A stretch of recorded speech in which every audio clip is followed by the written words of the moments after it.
एक चर्चा का विषय बना हुआ है एक भोजपुरी फिल्म अभिनेता पवन सिंह को लेके। चूँकि लगातार चर्चा हो रही है कि शायद हो सकता है कि आरा लोकसभा का टिकट बीजेपी के द्वारा पवन सिंह को मिले। क्या लगता है आपको कि इस तरह का हो सकता है? कि आगे क्या होगा तो आपने कभी चुनाव लड़ा कि नहीं पार्टी से? नहीं, मैंने कभी चुनाव नहीं लड़ा।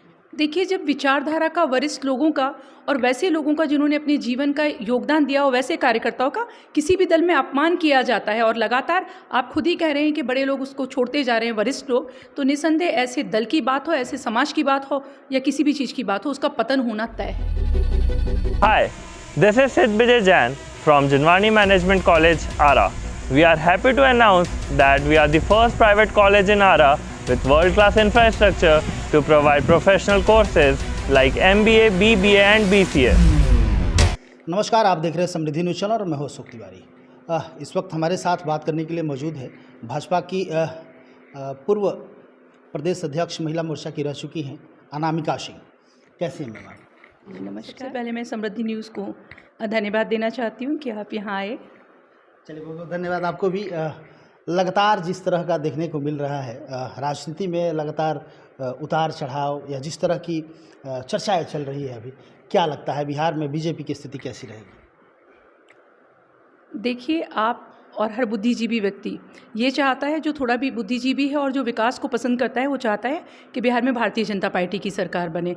और जिस तरह से अपनी विनाशकारी नीतियों को लेकर जिस तरह की सरकार अभी चल रही है, हर ज़िले में आप देखिए, हर शहर में देखिए, कोई दिन ऐसा नहीं होता है जिस दिन कोई गोलीबारी नहीं होती हो, जिस दिन कोई अपराध नहीं होता है। तो हर जनता ये चाहती है, हर व्यक्ति ये चाहता है कि भारतीय जनता पार्टी की सरकार आए। हम भारतीय जनता पार्टी के कार्यकर्ता हैं तो निसंदेह हम तो चाहेंगे कि सरकार आए, पर मुझे लगता है आप जैसे सारे लोग ये चाहते हैं कि भारतीय जनता पार्टी की सरकार आए और निसंदेह 2024 हो या 2025 की बात हो, पूर्ण बहुमत से भारतीय जनता पार्टी की सरकार आएगी। अच्छा, महागठबंधन की स्थिति जो आप लोग देख रहे हैं, जिस तरह की स्थिति बनी हुई है, आरजेडी और जदयू एक साथ है, लेकिन जदयू के बहुत सारे ऐसे नेता हैं, अच्छे अच्छे दिग्गज नेता कहे जा सकते हैं, जो कि जदयू छोड़ चुके हैं।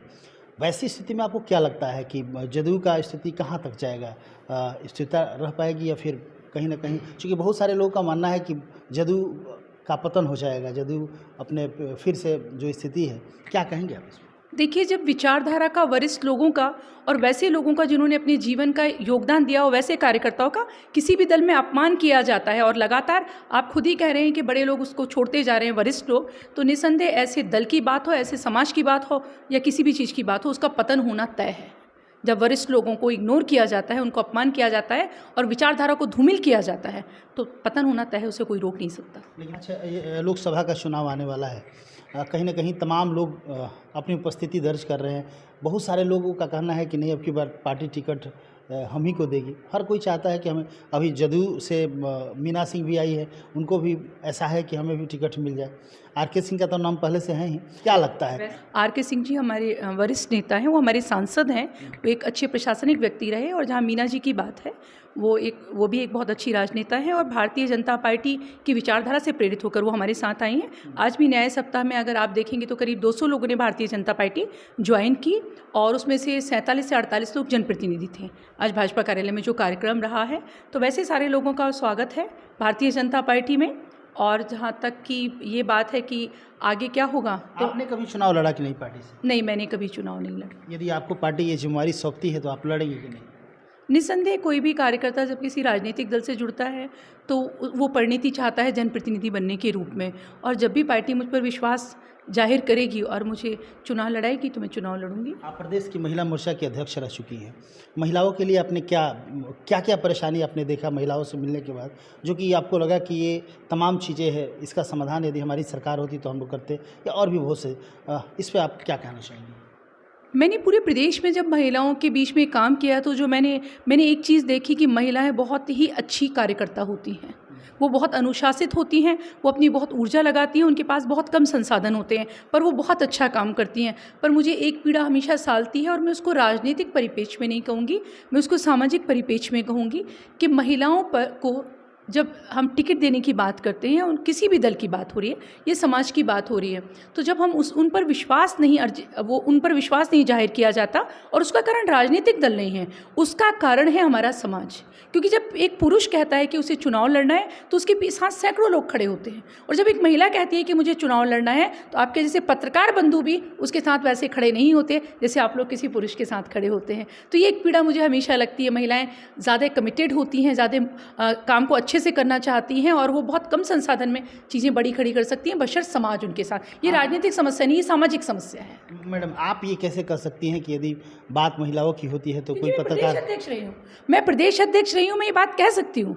मैं प्रदेश अध्यक्ष रही हूँ। आप लोग कहते हैं, पत्रकार हमेशा आप लोग कहते हैं कि महिला को कोई भी राजनीतिक दल प्रतिनिधित्व क्यों नहीं देता है, तो ज़्यादा उतना जितना मिलना चाहिए उतना, उसका कारण मैं उस बात को जानती हूँ। क्योंकि जब भी कोई महिला टिकट की मांग कहीं से करती थी, पुरुष एक ही जगह से मांग करेंगे, 20 पुरुष तो उनके साथ लोग खड़े हो जाएंगे। महिला करेगी तो सबसे पहले उसकी योग्यता पे, उसकी समझ पे और उसकी ताकत पे, क्षमता पे प्रश्न चिन्ह लगाता है समाज। मैं समाज की बात कर रही हूँ, राजनीतिक दल की नहीं। तो ऐसा होता है, मैं इसकी प्रत्यक्षदर्शी गवाह हूँ उस बात की। तो मुझे लगता है कि समाज को, महिलाएं अपने घर से निकल के इतनी मेहनत करती हैं, परिवार को देखती हैं, राजनीति करती हैं, तो समाज को उनके साथ खड़ा होना चाहिए ताकि वो बेहतरीन प्रतिनिधित्व समाज को दे पाएँ, और बेहतर तरीके से। जहाँ जहाँ महिला प्रशासक होती हैं, आप देखते हैं कि वो कितने अच्छे से काम करती हैं, जिम्मेदारी से, या जनप्रतिनिधि भी होती हैं तो अच्छे से काम करती हैं। जो खुद स्वावलंबी महिलाएं हैं, स्वाभिमानी महिलाएं हैं, और खुद अपने बलबूते पे, जिनका परिवार में कोई राजनीति नहीं कर रहा है या जिनके पति राजनेता नहीं है, और वो खुद आके काम करना शुरू करती हैं, तो समाज को उनके लिए खड़े रहना चाहिए।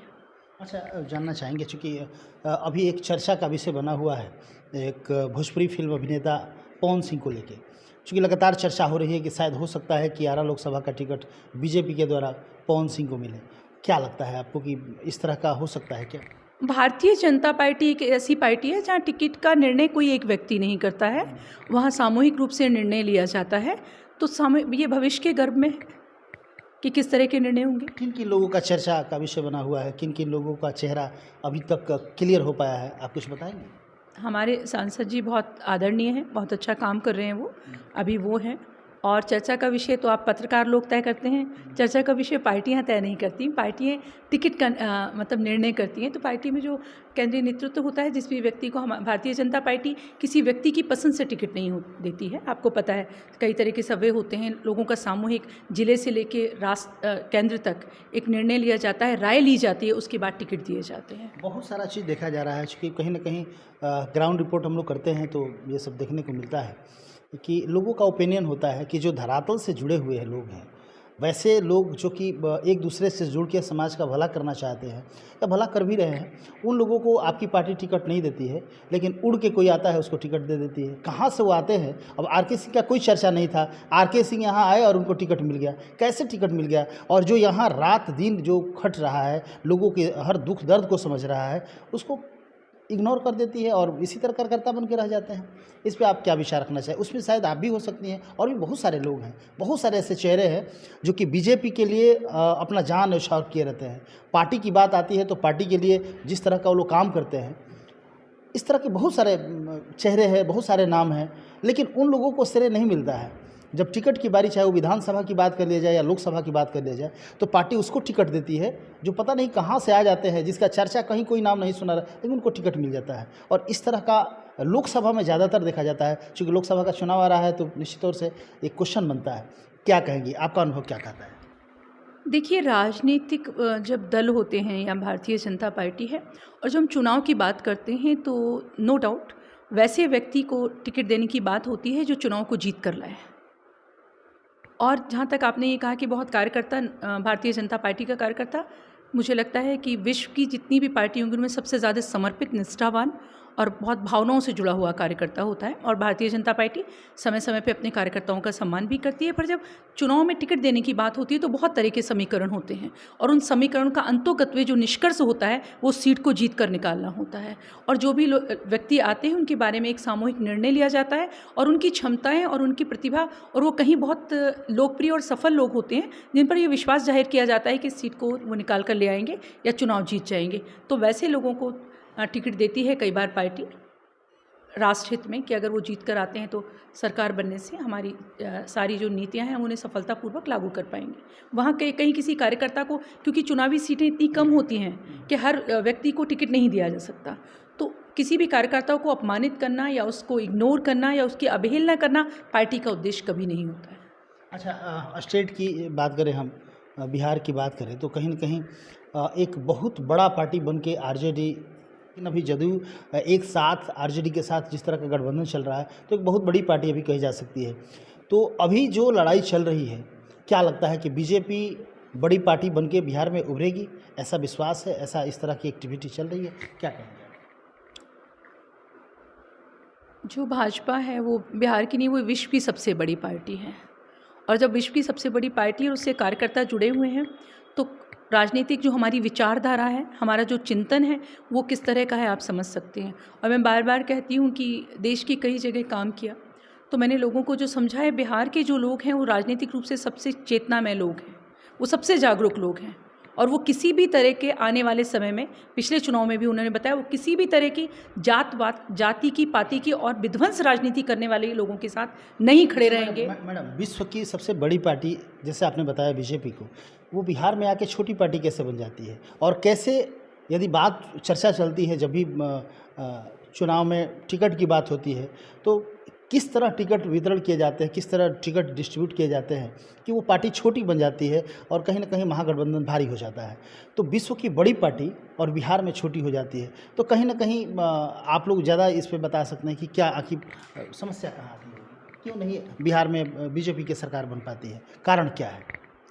देखिए, उसके कारण मैं आपको एक बात बताऊँ, कई बार ऐसा भी होता है कि हम लगातार दूसरे दलों के साथ जब चुनाव लड़ते हैं तो भारतीय जनता पार्टी अपने जो एक गठबंधन का जो धर्म होता है उसको निभाती है, और वैसी कई सीटें हम बहुत दलों को दे देते हैं उस संबंध को निभाने के लिए, हम अपने गठबंधन धर्म को निभाने के लिए, वो एक कारण होता है। और कई बार क्या होता है कि हम उस तरह से चीज़ों को, जो नकारात्मक चीज़ें चुनाव में जीतने में कई बार हावी हो जाती हैं, वो जाति पाति की बात हो या गुमराह करने की बात हो वोटर को, उस तरह की चीज़ें भारतीय जनता पार्टी नहीं कर पाती है, क्योंकि हमारे यहाँ आदरणीय अटल बिहारी वाजपेयी जी ने कहा था कि हम चुनाव जीतें या न जीतें, हम जो हमारी विचारधारा है हम उस पर चलकर चुनाव जीतेंगे।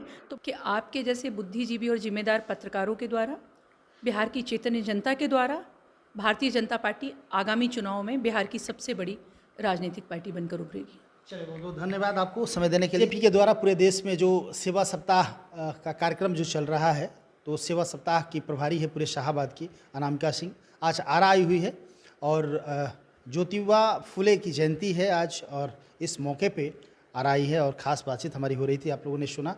तमाम तथ्यों पर इन्होंने प्रकाश डाला और बहुत ही स्पष्ट तौर पे जो इन्होंने बताया अपनी पार्टी का, हालांकि पार्टी की चर्चा तो लगातार तमाम लोग बीजेपी के साथ जितने भी लोग जुड़े हुए हैं, अच्छा मुझे ये लगता है कि पार्टी के प्रति काफ़ी न्यौछावर दिखते हैं। भले ही उनको टिकट मिले या ना मिले, लेकिन एक अच्छे कार्यकर्ता के रूप में पार्टी को कैसे हमें आगे बढ़ाना है लगातार तत्पर रहते हैं। लेकिन कहीं ना कहीं पार्टी की बात होती है तो बिहार में पार्टी कमज़ोर है, तो कैसे है इस पर इनसे चर्चा हो रही थी, क्योंकि लोकसभा का चुनाव आने वाला है। पार्टी कैसे किसको टिकट देती है, हमने प्रयास किया कि आप तमाम लोगों को थोड़ा सा, आप लोगों को भी जानकारी हो कि आखिर पार्टी किस तरह का डिसीजन लेती है। चर्चा हो रहा था कि पवन सिंह को टिकट मिलेगा, बहुत सारे चेहरे छन के सामने आ रहे हैं। सुरजभान सिंह का भी नाम आ रहा है, कन्हैया सिंह का भी नाम आ रहा है, आर.के. सिंह का भी नाम आ रहा है, और भी बहुत सारे नाम आ रहे हैं। तो हम लोगों ने प्रयास किया कि चलिए जानने का प्रयास करते हैं कि कहाँ तक क्या सच्चाई है। हालांकि कोई भी चीज़ खुल के कोई नहीं बता सकता है कि किसका क्या होने वाला है।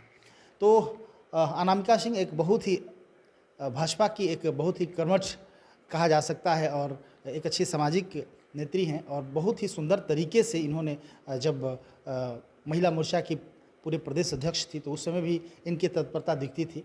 लगातार क्षेत्र भ्रमण कर रही है, और जो भी आगे की जो प्रतिक्रिया होगी हम चाहेंगे कि आप लोगों को दिखाते रहेंगे। कैमरा पर्सन रजनीश के साथ मैं अशोक तिवारी, थैंक यू। आपने सुना होगा गुरुकुल, लेकिन अब देखने को कहाँ मिलता है। परंतु आज भी कहीं कहीं ऐसा विद्यालय है जहाँ पर गुरुकुल की परंपरा देखने को मिलती है, जहाँ पर संस्कार और अनुशासन कुट-कुट कर भरे हुए हैं। आरा में मझुआ स्थित संभावना आवासीय उच्च विद्यालय इसका जीता जागता उदाहरण है, जहाँ पर शिक्षा के साथ साथ संस्कार और अनुशासन बच्चों के अंदर कूट-कूट कर भरे जाते हैं। जहां पर बच्चों के अंदर आत्मनिर्भरता और सादगी के गुण पिरोए जाते हैं।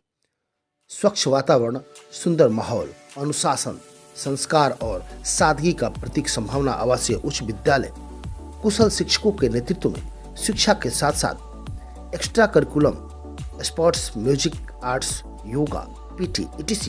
बच्चों को सिखाए जाते हैं, जहां पर हर वर्ग के अभिभावक अपने बच्चों को आसानी से पढ़ा सकते हैं।